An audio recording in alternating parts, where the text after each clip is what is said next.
So we are talking about the self and time, which is obviously an interesting subject.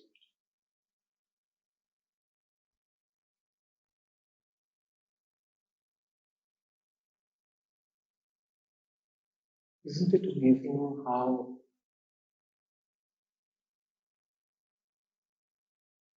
our lives are in time, are governed, bounded and dictated by time.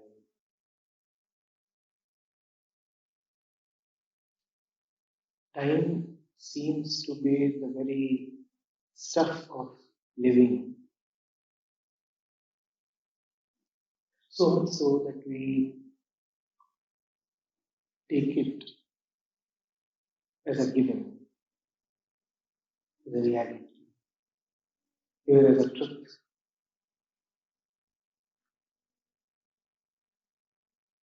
It appears so clearly obvious that there seems no point in inquiring about it, in questioning it.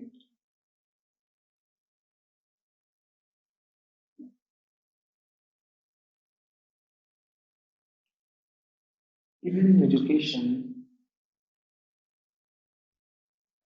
we express other quantities in terms of time.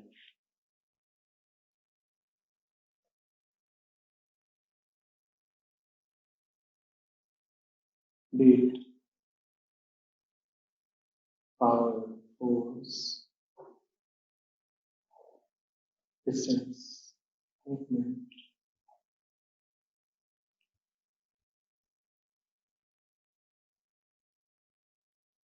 We calculate time. We express other things in terms of time. But rarely do we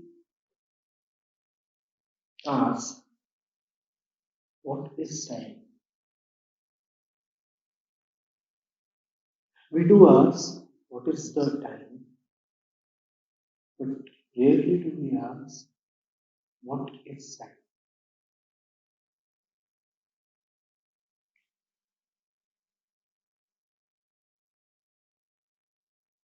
Now, is there anything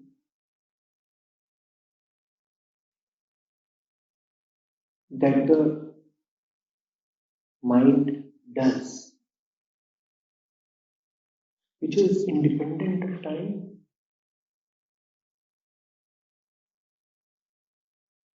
Let's take this very day.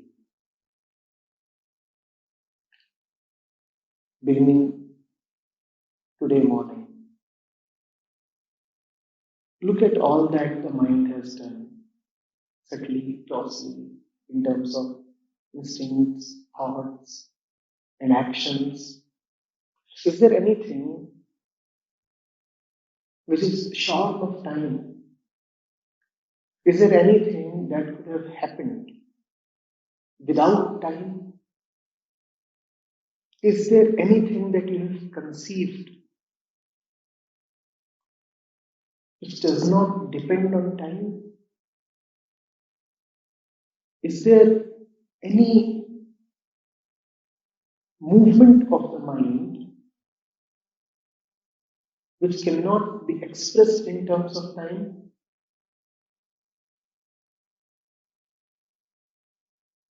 We are talking about your mind, my mind, the mind of entire humanity.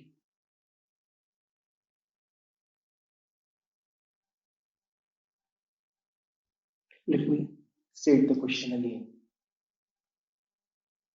Mind is a continuous movement.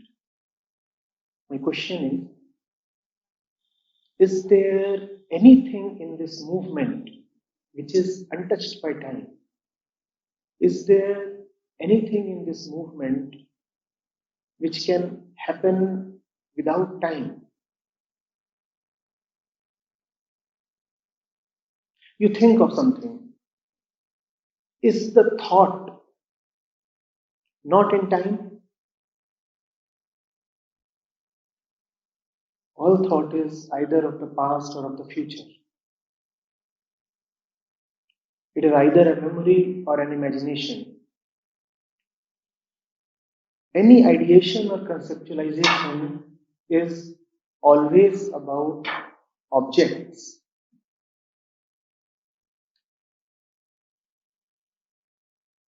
Can there be objects without time? Alright. It's simpler when we say that there can be no objects without space, right? That seems intuitively easier to grasp. That there can be no objects without space. Can there be space without time? Can there be space without change? Don't just agree with me. Go into this.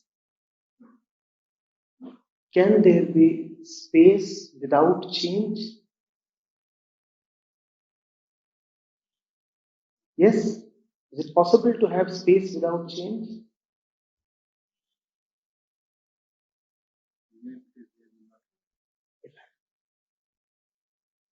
Because to realize space in your language, you require to be different from space, and that itself is change.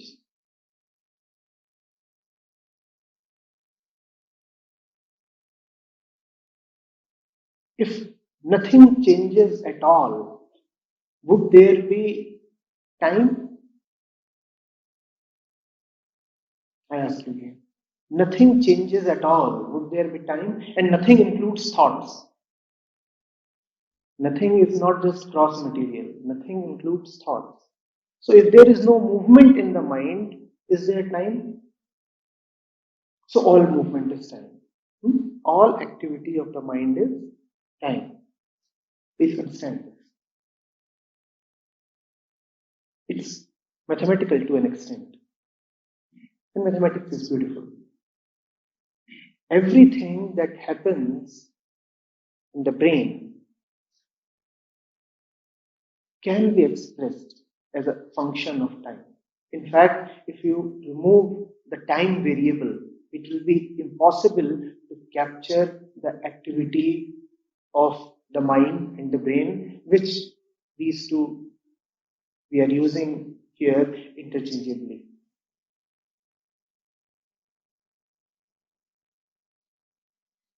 Are we getting this? All right.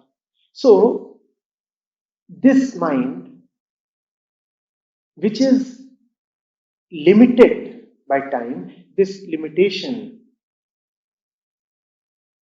we can also call as facilitation, because time seems also to be with the mover of mind. So in the usual sense of the word, it appears as if time enables the mind, but I am calling that as a limitation. So this time, this mind, which is limited by time, how can it proceed to understand time? You see, I want to understand something. And the very apparatus that I have to understand is dependent on what I want to understand. Is that not our situation? I want to understand time. The Narayana Upanishad says, Naham kalasya ahmeva kalam. I want to understand time. But what do I use to understand time? I use my mental faculty, my thinking process, or whatever I call it.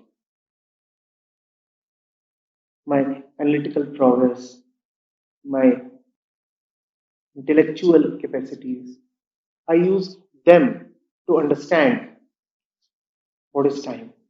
But whatever I will use, that too will be time. I am thinking about time, and the thought itself is time because there is no thinking without time. So instead of thinking about time, if we are sincere, won't it be better to go into thought itself? Please. Thought is time. Thought is not separate from time. To really know something, I must have a certain separation from it.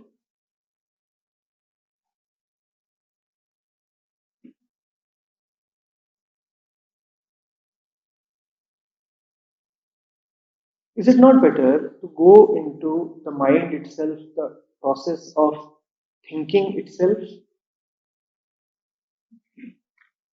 Is it or is it not? So, here we are, mind beings. Mind beings who do not exist in their own I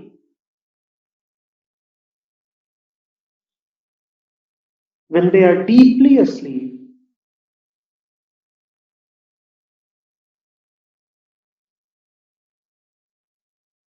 absent-minded, or comatose. Please listen. Anybody here who can claim to exist even in his deep sleep? Anybody here who claims to be even when he is deep in his sleep? So such is the power of thought that our very existence in our own eyes, and when I say our own eyes, I only mean in our own thoughts. Our own existence in our own eyes depends on thinking. If the thinking mode of consciousness ceases, then we cease to exist. If the thinking mode of consciousness ceases, then we cease to exist. So the mind is thinking all the time, and we think as if we are thinking. But the fact is, without thinking, we do not exist. So is it not true that thought is thinking us? Let's go into it again. We say we are thinking. Now, had we as thinkers been separate from the thought, then we should have existed even without thinking. Take a simple example. You say you are running. But if you stop running, your common everyday experience is that you do not disappear.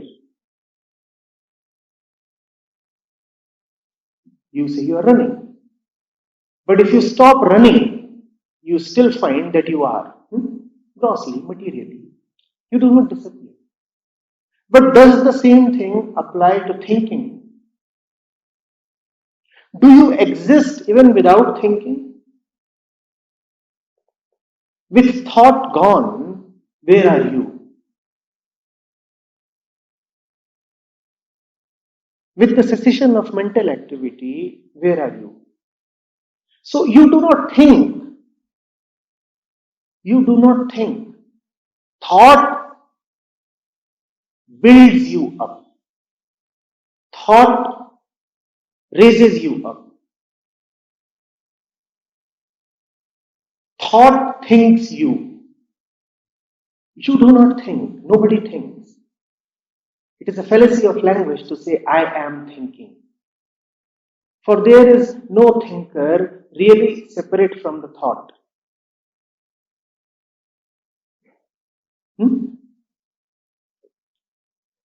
So, whatever I am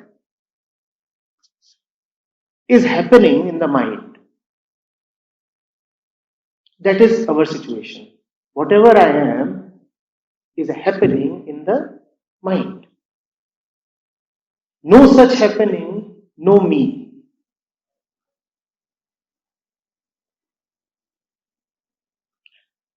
We want to understand time. We said it's impossible to understand time without understanding the mind that thinks.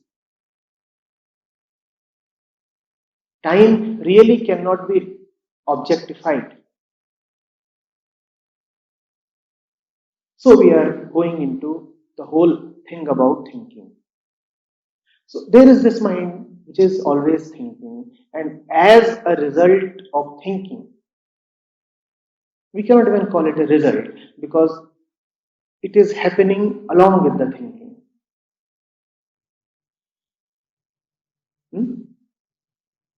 The whole universe comes into being. The I comes into being. The me is there.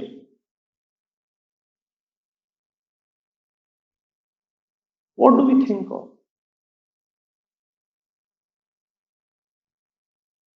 What do we think of?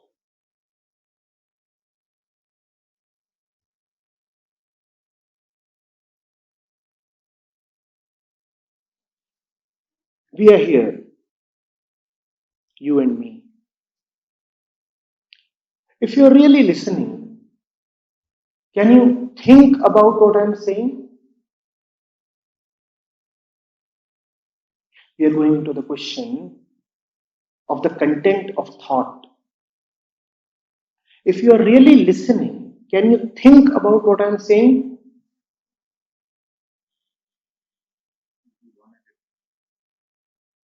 If you think about what I'm saying, can you listen to me? Because this speaking is so much like life, a continuous flow. If you start thinking, you miss the flow. Is that not so? If you start pondering on what I said 5 seconds back, would you be present to what I'm saying right now? So, thinking, even if it appears to be about something at hand, is actually always about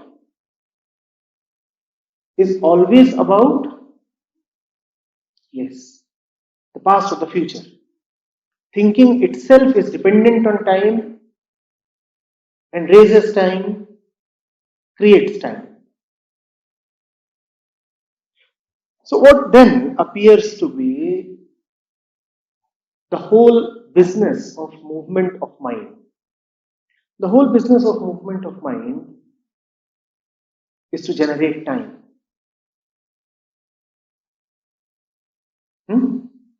Do not listen to the speaker. If you do not listen to the speaker, then you're thinking. And if you are thinking, then you have gone into the past or the future. That is what the mind does it not? It may go into some object. And where is that object? It is in space-time.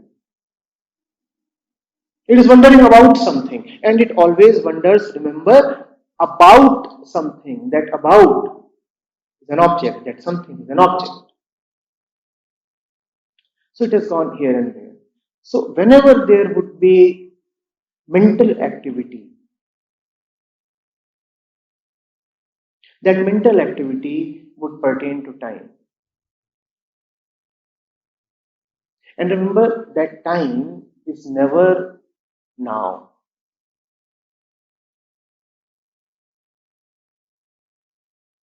In fact, time is never now.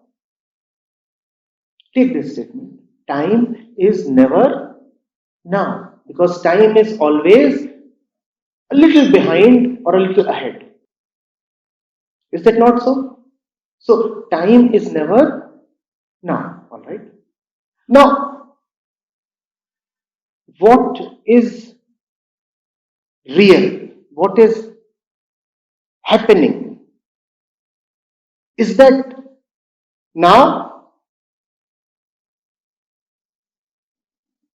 as I am here in front of you, as you are, is that happening now,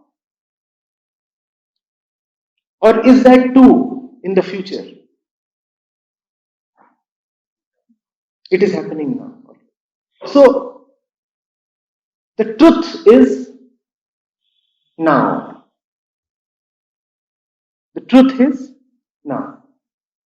And time is never now. And if we combine these two statements, what do we get? Time is not the truth. Time is not the, alright. But what does the mind tell us all the time? What does the mind tell us all the time? That there is only time.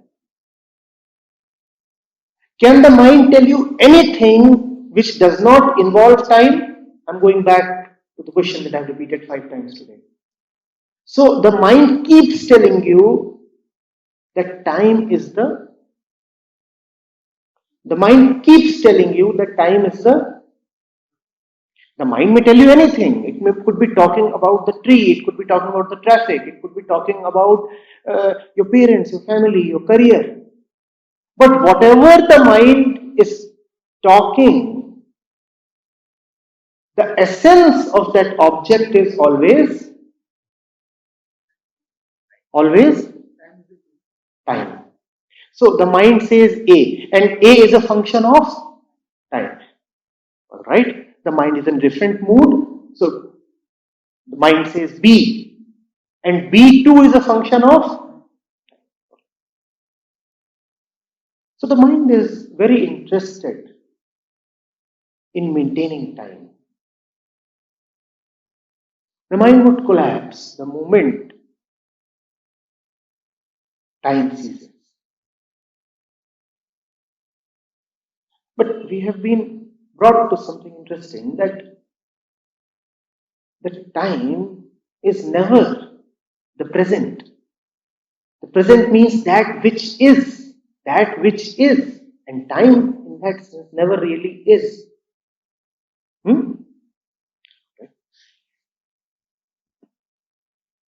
This is when the Rishi of the Upanishad is moved to declare with a roar, Naham Kalas. Time is a tyrant. Time dominates you. Time dominates you through mind. Every cell of the brain is an evolutionary product and is hence steeped in time. So you are always compelled to operate in time. Do you know what that means, to operate in time? It means to take yourself as a product of the past and as an entity that is constantly moving into the future and hence must hope about a future, worry about a future, and build a future. And is that not the story of mankind? When you take yourself to be time, to be a product of time, then who are you? You are the body that was born. You are the name that was given to you. You are the religion that was given to you. You are the beliefs that were given to you. You are the relationships that came to you. And who are you? You are the one who keeps aspiring, hoping, worrying, becoming. becoming based on past and moving into the future, becoming that is dependent on time and would only keep generating more time. Is that not so? That is the tyranny of time. The mind is never empty of it. But miracles too happen. This declaration of the Rishi is such a miracle. Naham kalasya. I do not belong to time.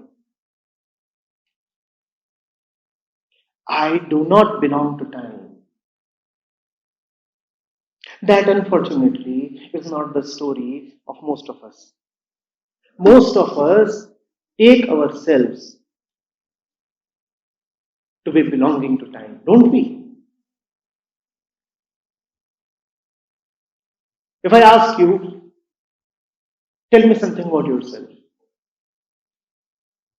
Can you tell me anything which has not been given to you by time? And that is the ultimate proof that we take ourselves as belonging to time.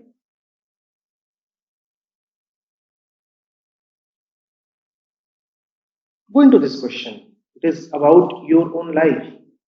If I ask you, who are you? Can you utter even one sentence independent of time? Your very identity is time bound and time given. It happened sometime in the past. And that happening is what you are now identified with. That is the deception and dictatorship of time. Are you getting it? That appears to be normal and natural to most of us, but don't forget, we just said that what is real is not in time. Did we not say that? Then how is it possible that the moment I ask you, who are you, you cannot utter? Nobody can. You cannot utter even one sentence which is not in time. You will say something about your body, and the body is a product of time. You will say something about your ideology, and the ideology is a product of time.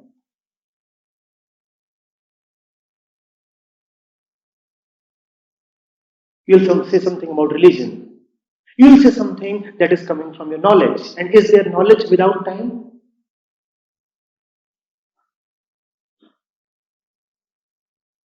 That is the grip. A really vice-like grip that time holds over us. We are nobody if there is no past.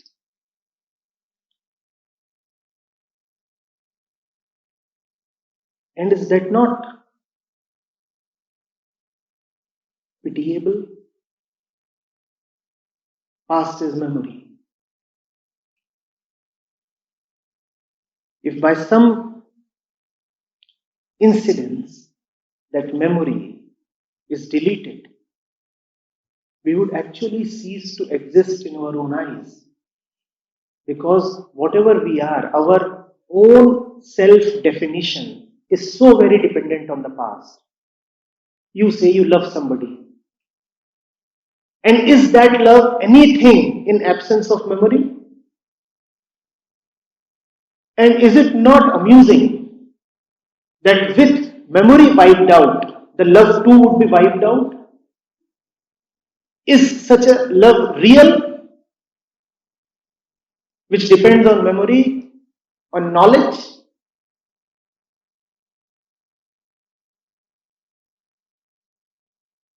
You say you're a wise man. You say you are realized. And would there be wisdom left if memory is gone? And I'm talking about not only the memory contained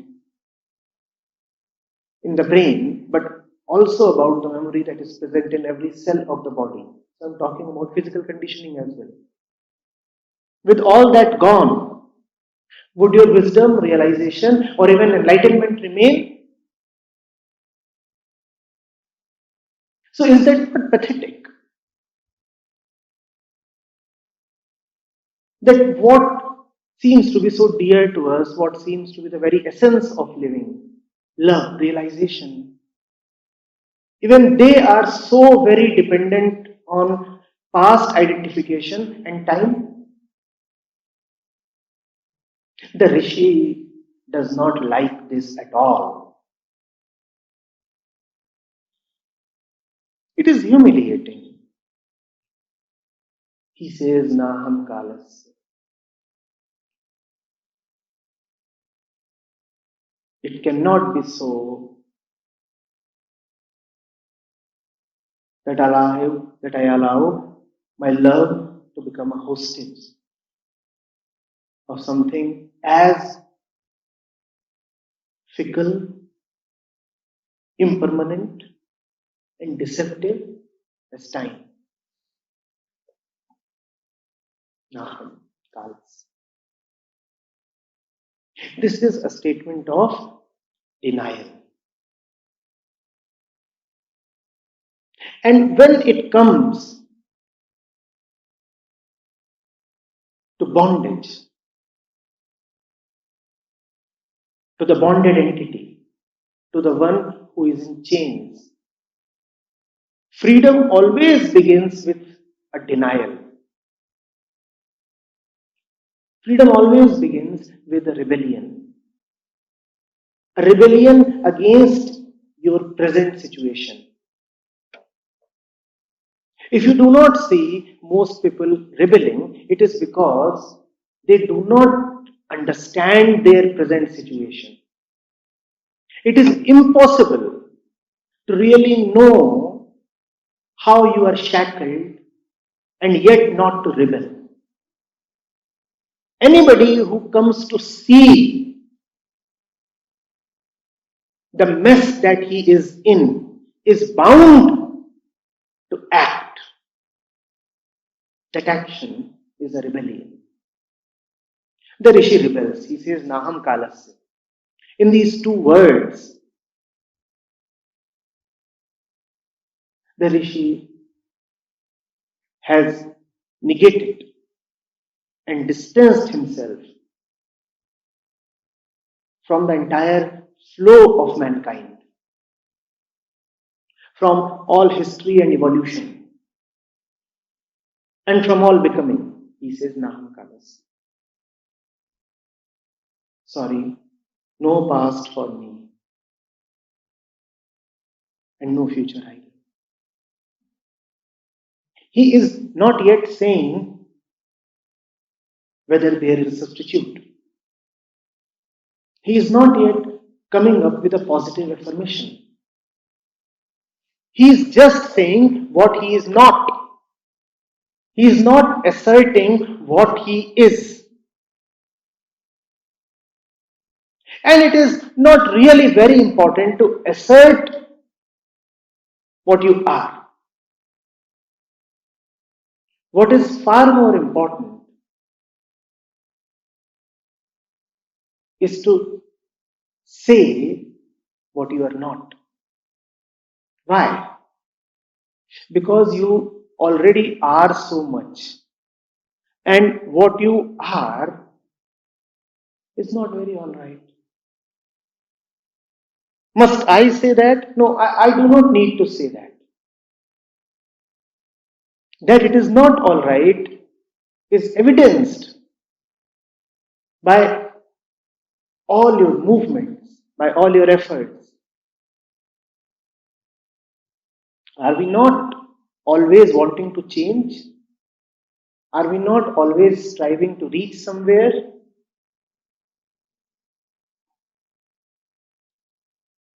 Are we always not looking for completion? Anybody who is contented,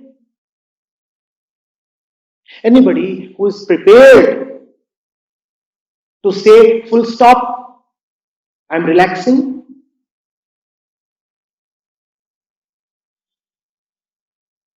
This constant urge to become, this constant itch to achieve is the very proof that there is something that is continuously disturbing us,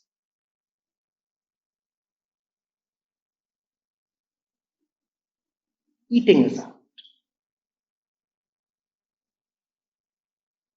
like some hidden insect that is gnawing at us.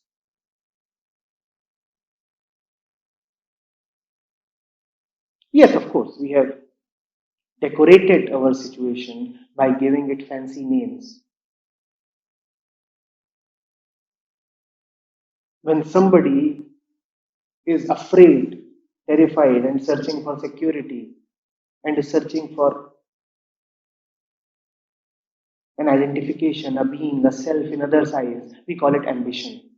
We even praise that person. We say, look how ambitious he is. He will be a big achiever someday. We do not see that it is a disease.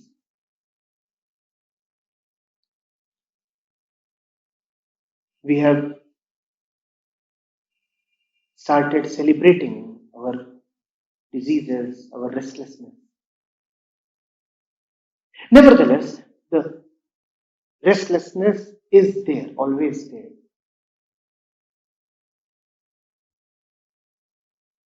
The rishi rebels. He says, no more of it for me. Why don't we rebel? We don't rebel for some very basic reasons. One, we don't pay attention. We don't pay attention to our own condition. Second, even if perchance, by the virtue of grace, our attention is drawn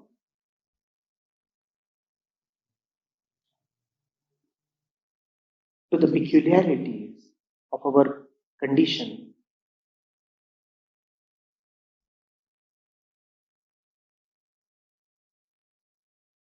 we deceive ourselves through naming.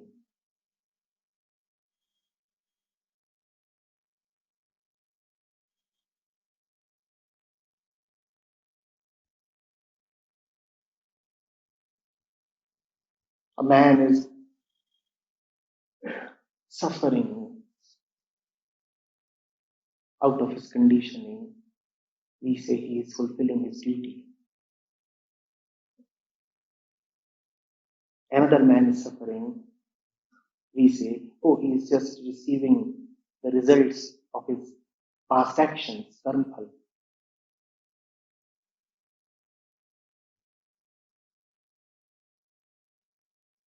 Another man is suffering. We say, oh, he is a martyr.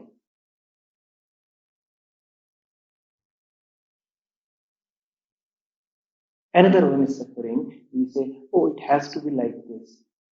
This is life. Don't you see? It is normal.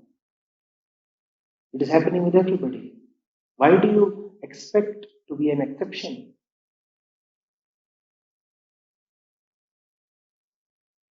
See how we deceive ourselves. Is there a worse enemy that we have?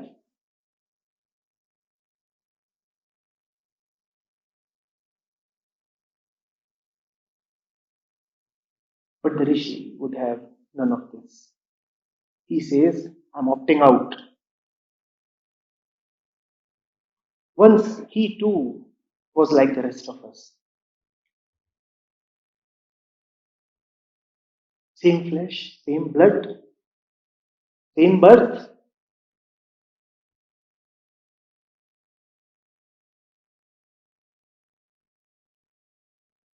There is nothing extraordinary about him. So let that not become another deception. Do not say, oh, but we are mere mortals. The Rishi of the Upanishad is divine. So how can we expect to match him? No. This argument is just another deception. The Rishi who utters these words is just another one like the rest of us. But he has a certain basic honesty. If he doesn't understand something, he doesn't say, oh, it's all right, it's normal, I know. If he doesn't understand, he stands like a child saying, I do not know, I yet do not know. He has the confidence as well as the humility to say that I do not know.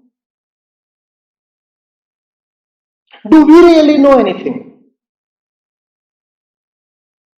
Do we really know anything?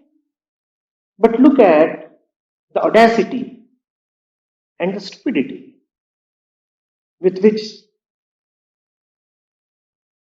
we go about living normally, business as usual, as if all is so very clear to us.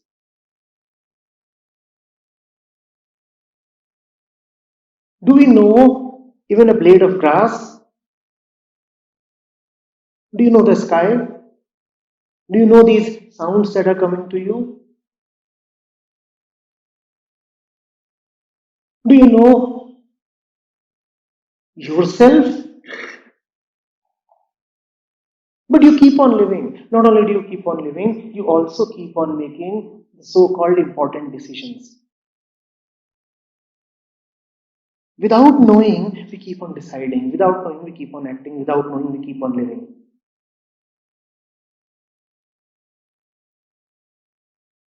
Have you seen a child, a kid? Have you seen how he insists if he does not know? Do you know why you live with a particular person? Do you know why you work at a particular place? Do you know why you are attracted to something? Do you know why you are studying? Do you know why you are saving? Do you know why you are afraid? Do you know why you tremble? Do you know why you are excited? Do you know why this is a weekend? We know nothing, yet when the weekend arrives, we are quick to hop to the mall. Are we not? Anybody who knows why he visits the malls? Anybody who knows why he waits for the movies? Anybody who knows why he must have kids? Anybody who knows why he visits the temples? We do not know, but it is life as usual.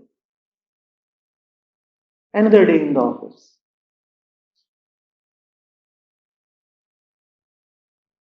The Rishi would not dupe himself. He says, I do not know. I want to know.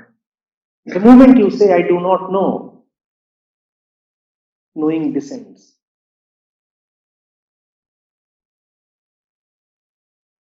The mind suddenly enters into something that is beyond itself.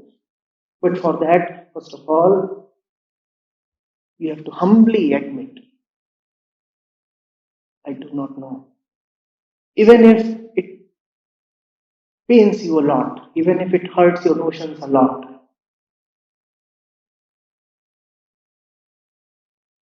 Why am I a Hindu or a Christian? Please know that you do not know. Do you know? What is this thing called God, based on which so much of my life operates?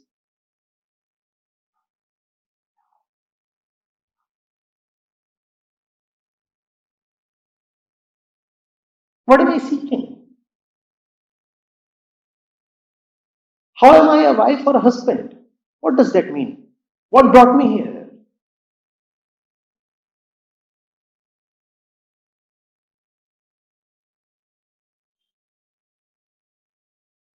That is the only difference between the ones we call as ordinary human beings and the Rishi.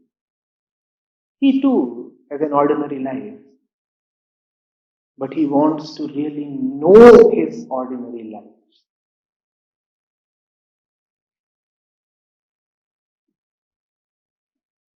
Be with me. That is the only difference between the wisest one and the most stupid one. That is the only difference. Otherwise, there is no difference at all. There is someone who operates like a machine. There is someone who says it must be so. And there is someone who says, I want to figure it out. If this is the stuff of living, it ought to be known.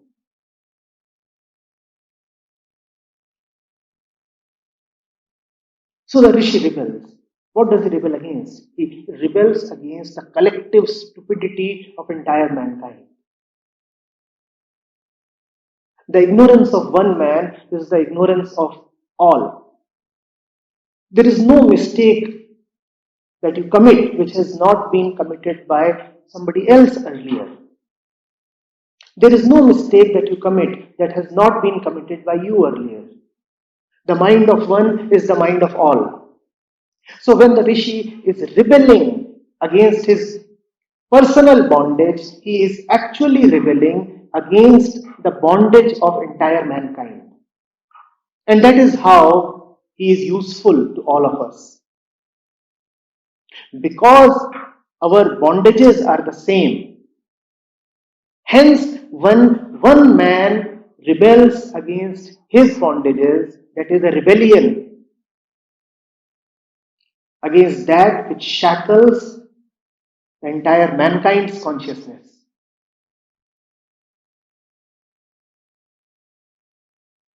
He is not yet going out to do social service. He is talking about himself. Naham kalas. He is concerned with himself. And one must be concerned with himself because what you call as others, what you call as universe, is just what you perceive as others and universe.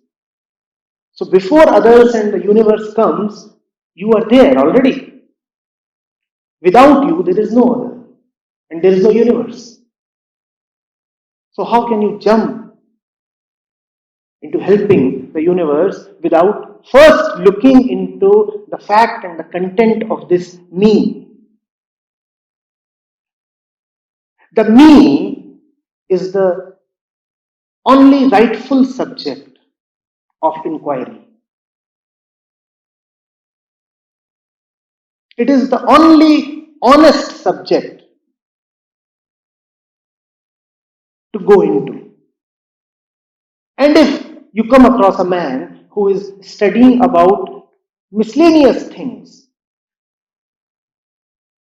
science, history, literature, philosophy, politics, economics, without having gone into the me, then he is simply making a fool of himself. And is the world not full of too many of such people who are busy studying about this and that, about the universe, about others, about systems and processes, about ideologies, without having gone into the me that perceives the universe? Don't you find the universe full of such people? The Rishi is not one of them. He says, the universe and I are now different. And even if I say that I am the perceiver of the universe, then how do I talk of the universe when I am not sure that I am perceiving rightly?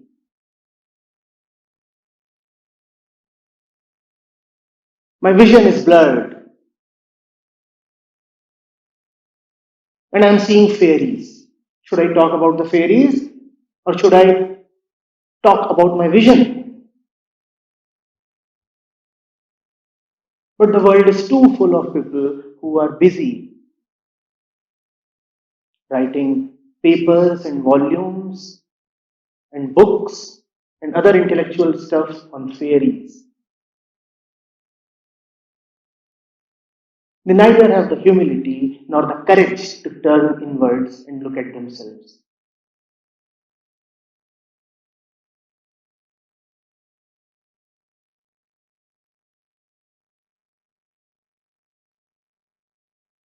It would actually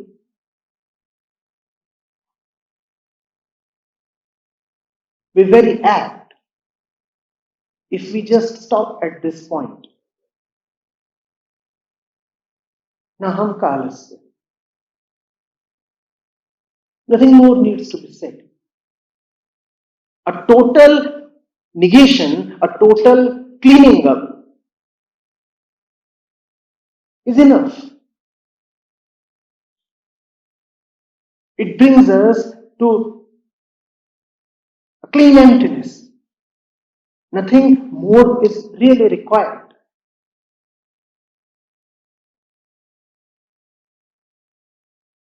But for the benefit of the mind of the reader, the audience, the Rishi says something more.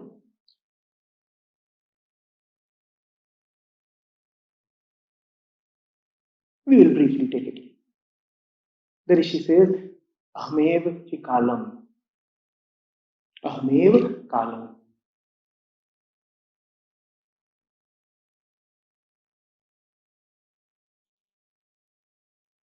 Having totally gotten rid of the stranglehold of time which is others, time which is evolution, time which is situations, time which is society, time which is conditioning, having totally denied the power of time over the self, the Rishi now says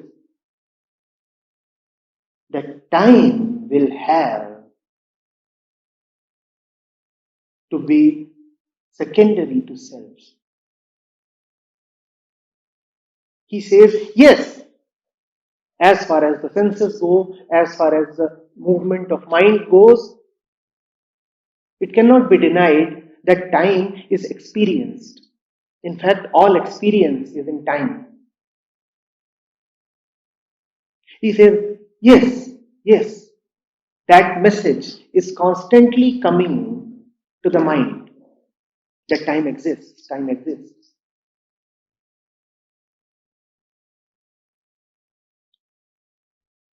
But time exists only at the periphery. Having detached myself from the periphery, I now sit at the center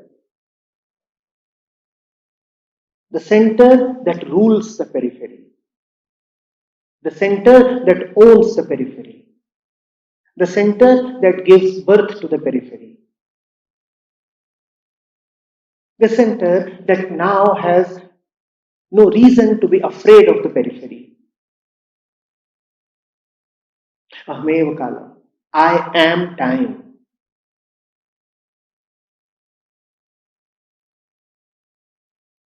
I am not ruled by time. I am not owned by time. I do not belong to time. Time belongs to me. I am time. I am the mother of time. Time is not my mother. He has very clearly and categorically gotten rid of the idea that time gave birth to him. He is not one of those who celebrate birthdays and anniversaries. He is not one of those who lives in the impression of age.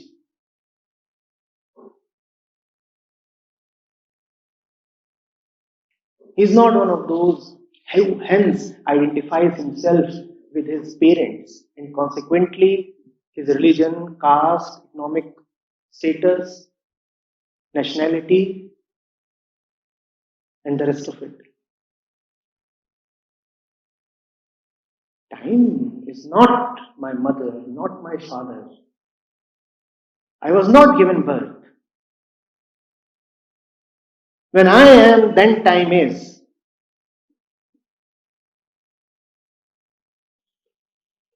I rule time. And what does that mean? What does that mean?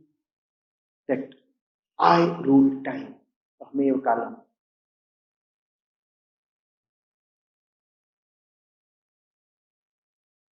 It means that whenever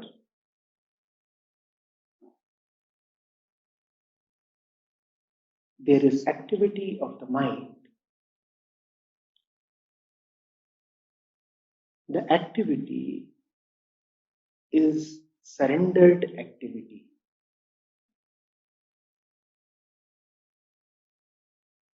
The activity is not claiming to be truth. The activity is saying, I am happening. I am appearing to be happening.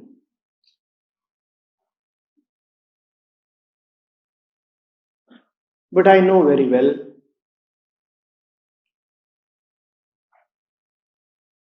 that there is a vast field beyond me. So I cannot take myself too seriously.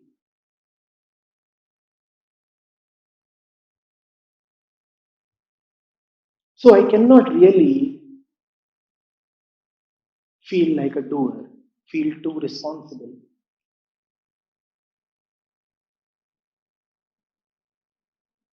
Let it keep happening.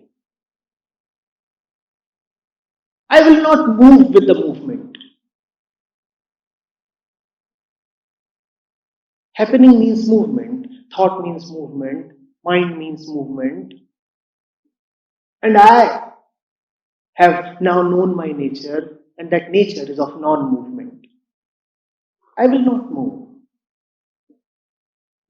I am the non-moving center around which time keeps moving, around which events keep happening, around which somebody is running, somebody is driving, somebody is honking, somebody is being born, somebody is dying, somebody is climbing, somebody is falling. And all that drama is taking place all around me, but never upon me, never within me. I do not allow it to dominate me.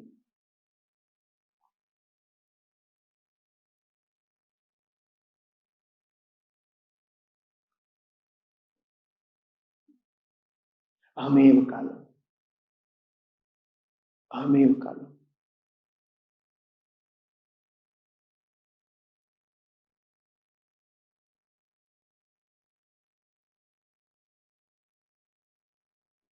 Now, even rebellion is not needed.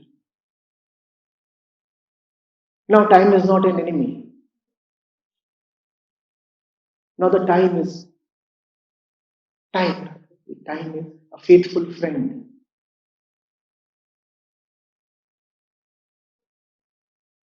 Now, time is a surrendered servant.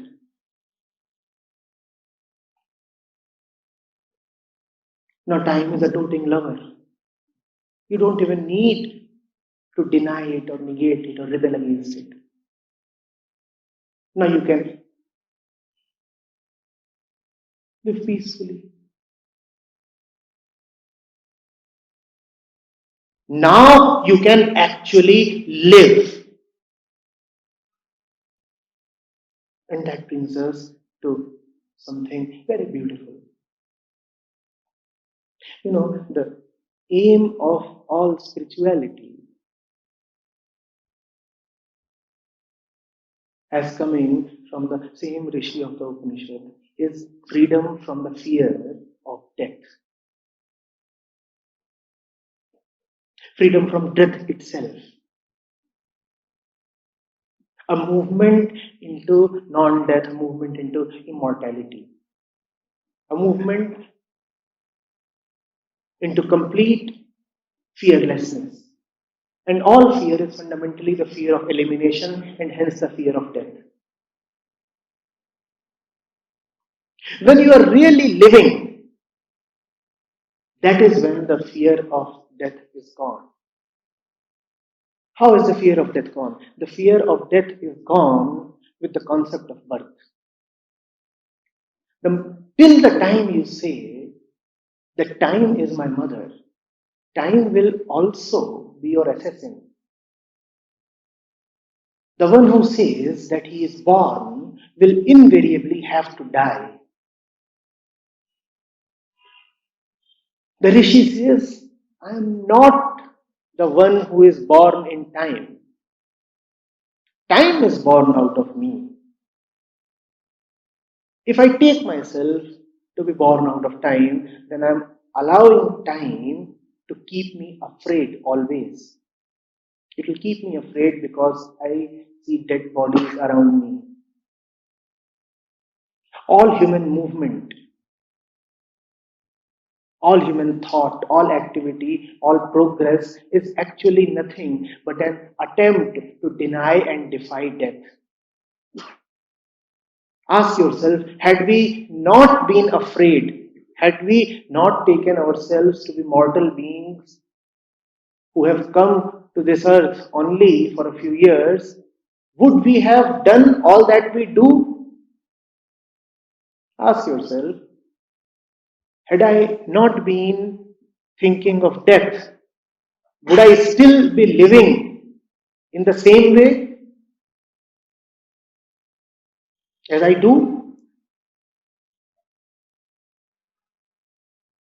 In fact, those who know very well that anything and everything that we do is in the shadow of death.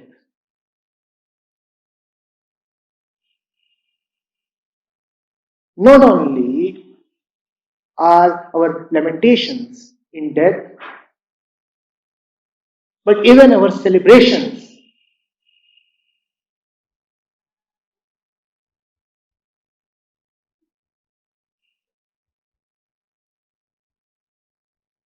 are colored in the black shadow.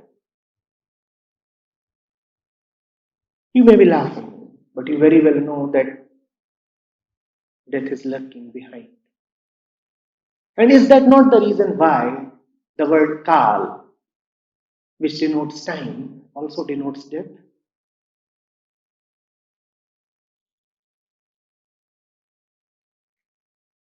Hence, freedom from time is freedom from death. Hence, it is the attainment of sheer immortality.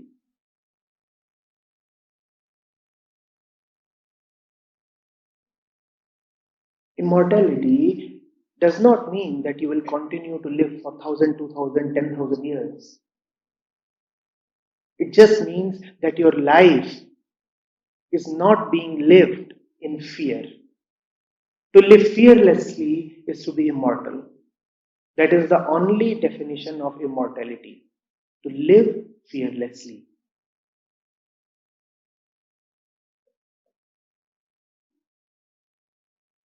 The Rishi is giving us the sutra of immortality. If you do not want to die, then do not take yourself to be born. And to not to take yourself to be born is to not to identify yourself with anything that comes with birth. Not to identify yourself with gender, religion, caste, knowledge, experience, conditioning, anything. The moment you are any of these, you have condemned yourself to terror. And we don't want to be terrorized. None of us.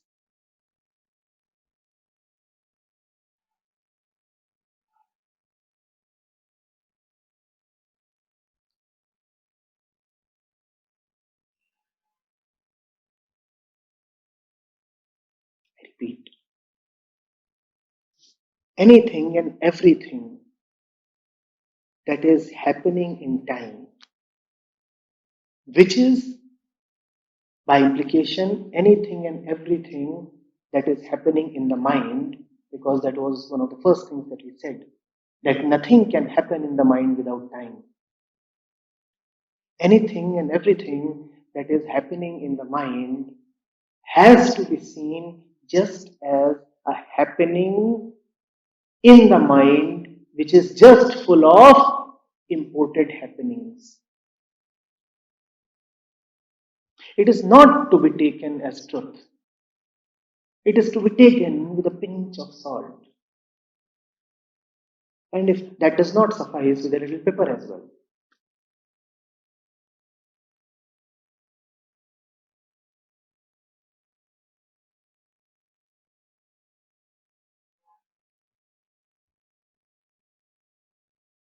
One has to be honest and see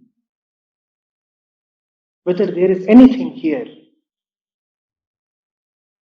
in mind stuff which is really worthy of respect.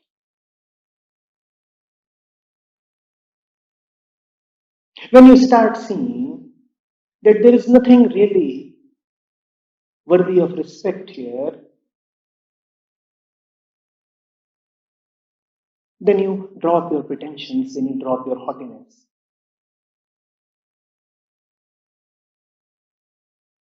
Otherwise, even our humility is arrogance.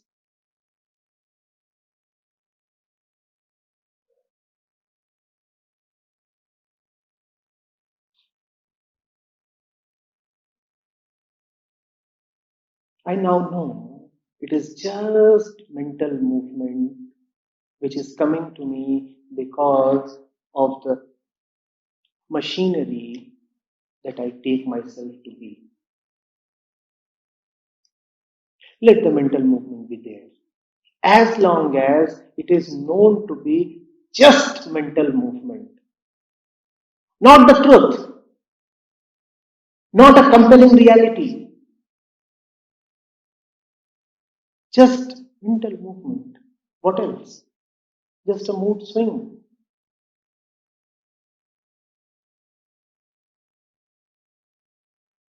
A fickle whisk.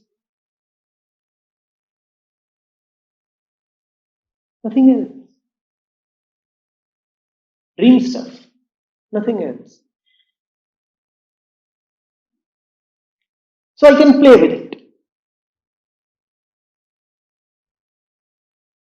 But I can never give it the respect, the reserved position, which is to be given only to the truth. I can never give it the sincerity and the seriousness which only the ultimate, the beyond, the living reality, the present deserves. And I must specify that it does not mean a dropping of the world. Because what you call as the world is not really there. When you are giving respect only to the truth, then you are giving respect only to the present. And the present is really the world. Now you're really alive.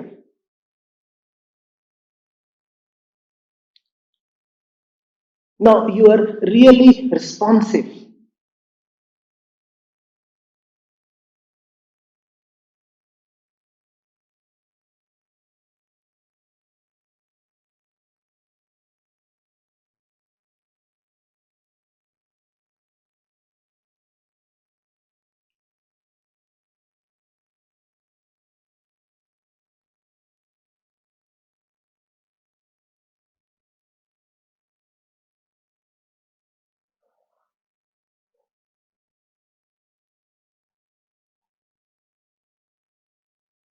How is it possible to live? How is it possible to respond when you do not even know what is happening? All happening is in the present. And if you are responding via thought, then you are missing out on the happening itself. It's like trying to shoot a bird after the bird is gone.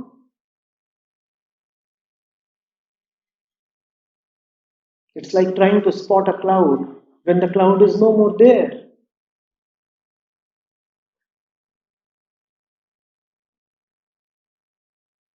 But if you are fixated to thinking about the cloud rather than the cloud itself, then instead of looking at the cloud, you will think about the cloud.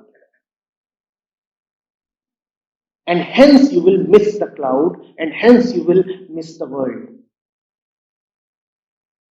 So it must be made very clear that whatever the speaker has said right now is not a renunciation of the world. Those who call themselves worldly actually know very little of the world. They have ideas about the world, but they know nothing of the world. The Rishi really knows the world. Yes, this is paradoxical in a way, but it's a beautiful paradox. In denying what the world appears as, you come to that which the world really is. In denying life as it appears, you come to that which life really is. So if you are renouncing, you are renouncing only your illusions. And that is the real meaning of renunciation. Drop your stupidity. Are you getting it?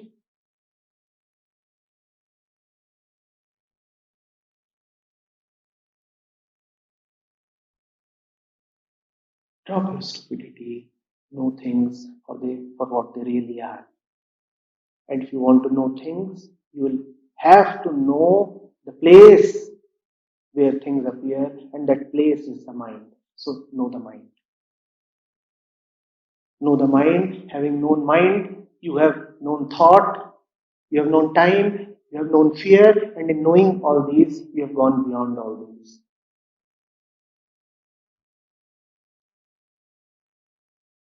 Ahme Kalam.